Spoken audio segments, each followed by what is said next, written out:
오늘 하루 어떠셨나요?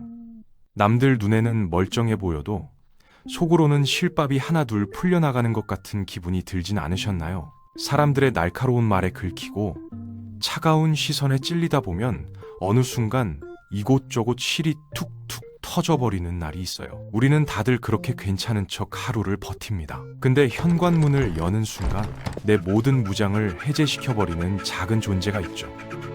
녀석은 오늘 내가 어떤 실수를 했는지, 얼마나 형편없었는지 전혀 관심이 없어요. 그저 내가 돌아왔다는 사실 하나로 온 세상을 다 얻은 듯 꼬리를 흔들 뿐이에요. 지금 영상을 보고 계신 분들, 댓글에 내 반려동물 이름을 딱 한 번만 불러주세요. 오늘 우리 성장이는 유난히 어깨가 무겁습니다. 사람들의 말에 상처 입고 지치도록 애썼는데 알아주는 사람은 없는 것 같은 날이었거든요. 집에 돌아와 거울을 보니 어깨 쪽은 이미 실이 주르륵 풀려 솜이 보일 지경입니다. 나 이대로 괜찮은 걸까?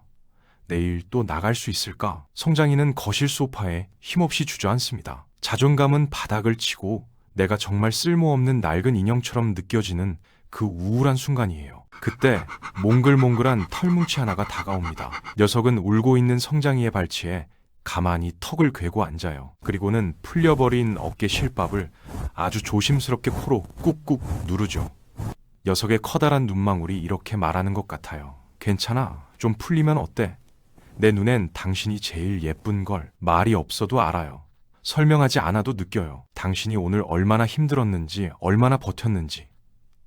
그저 더 바짝 붙어 앉는 거예요. 심리학자 칼 로저스는 인간이 심리적으로 건강하게 살아가려면 무조건적 긍정적 존중이 필요하다고 했어요.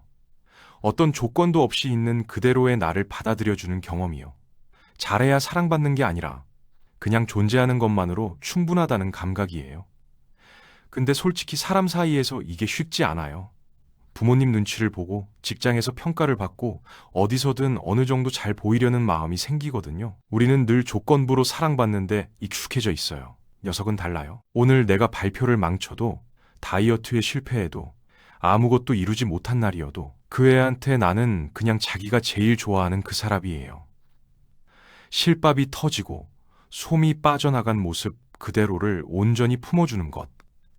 그게 로저스가 말한 무조건적 사랑의 가장 순수한 형태거든요. 녀석의 따뜻한 체온이 닿는 순간 신기한 일이 벌어져요.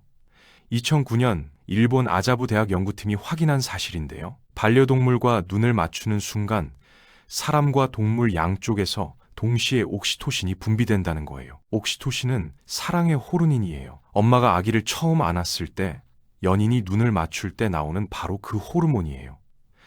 그러니까 녀석과 눈을 맞추는 그 짧은 순간 우리 뇌는 사랑을 느끼고 있는 거예요. 착각이 아니에요. 그 뭉클함이 실제로 일어나고 있는 일이에요.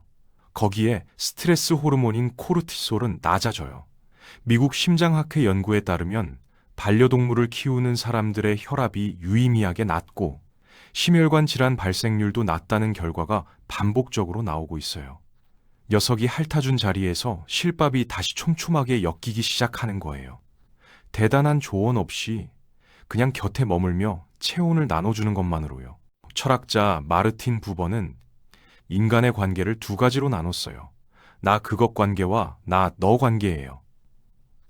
나 그것 관계는 상대를 어떤 목적을 위한 수단으로 바라보는 거예요. 나 너 관계는 상대를 온전한 존재로 있는 그대로 바라보는 거예요. 나를 평가하는 세상에서 벗어나 오직 나의 존재만을 긍정해주는 너를 만날 때 우리 영혼은 비로소 수선되기 시작한다고 했어요. 성장이의 처진 어깨가 조금씩 펴지고 빠져나갔던 솜이 다시 빵빵하게 차오릅니다. 녀석은 세상에서 가장 작은 수선공이에요. 단 한마디 말도 없이 체온 하나로 터진 실밥을 다시 꿰매주거든요. 얼마 전 이런 댓글을 봤어요. 강아지가 아파서 병원에 갔는데 수술대 위에서 자기를 바라보는 눈이 너무 맑아서 참았던 눈물이 텄다고요.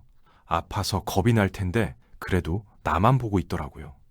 그 눈빛이 이렇게 말하는 것 같았대요. 괜찮아. 나는 괜찮아. 나 옆에 있어줘서 고마워. 또 이런 이야기도 봤어요. 우울증으로 침대에서 일어나지 못하던 시간이 있었는데 고양이가 매일 아침 얼굴 위에 올라와서 강제로 깨웠다고요. 그게 싫었는데 어느 순간 그 고양이 때문에 아침을 시작하게 됐다고요. 나를 위해 일어난 게 아니라 이 애한테 밥을 줘야 하니까 일어난 거라고. 근데 그게 다시 살게 해줬다고요? 이 작은 존재들은 우리한테 아무것도 요구하지 않아요. 근데 어느 순간 우리가 이 애들 때문에 살아가고 있는 거예요. 심리학자 존 볼비는 인간에게는 안전기지가 필요하다고 했어요.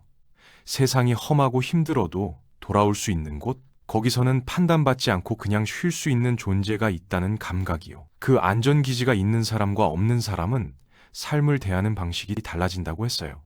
어릴 때는 그게 부모님이었을 거예요. 근데 어른이 되면서 그 안전기지가 흔들리는 경우가 많아요.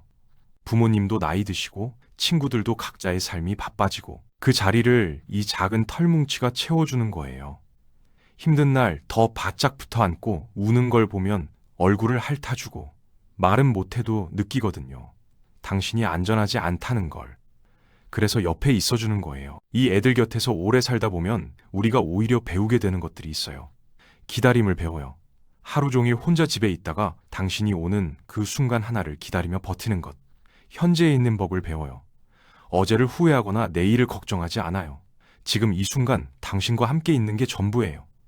용서를 배워요. 바빠서 산책을 못 나간 날도, 밥이 조금 늦어진 날도 다음 날이면 또 꼬리를 흔들어요. 기억하지 않아요. 붙잡지 않아요. 심리학자들은 이걸 현재 중심적 존재 방식이라고 해요. 마음 챙김이라고도 하죠.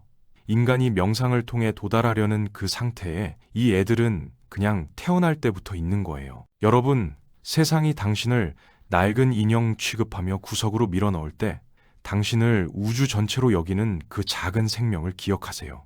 실밥이 터지고 솜이 빠져나간 모습일 때도 녀석에게 당신은 여전히 세상에서 가장 위대한 사람이에요. 그 아이의 눈동자 속에는 실패한 당신도 아무것도 못 이룬 당신도 없어요. 오직 사랑하는 나의 사람만 있을 뿐이에요. 사람들의 말에 실밥이 너덜너덜해진 오늘, 자식 뒷바라지 하느라 정작 내 마음의 구멍은 보지 못했던 오늘, 그리고 지금 이 영상을 보며 곁에 있는 아이의 머리를 쓰다듬고 계실 여러분, 당신이 헐거워진 건 당신이 약해서가 아니에요. 그만큼 세상을 향해 온몸을 던져 치열하게 살아왔다는 흔적일 뿐이에요. 당신 곁에 그 작은 아이가 매일 증명해주고 있잖아요. 당신은 그 모습 그대로 이미 충분히 사랑스럽고 가치 있다는 걸요. 오늘 밤만큼은 내일의 걱정 대신 녀석의 고른 숨소리에 내 숨을 맞춰보세요.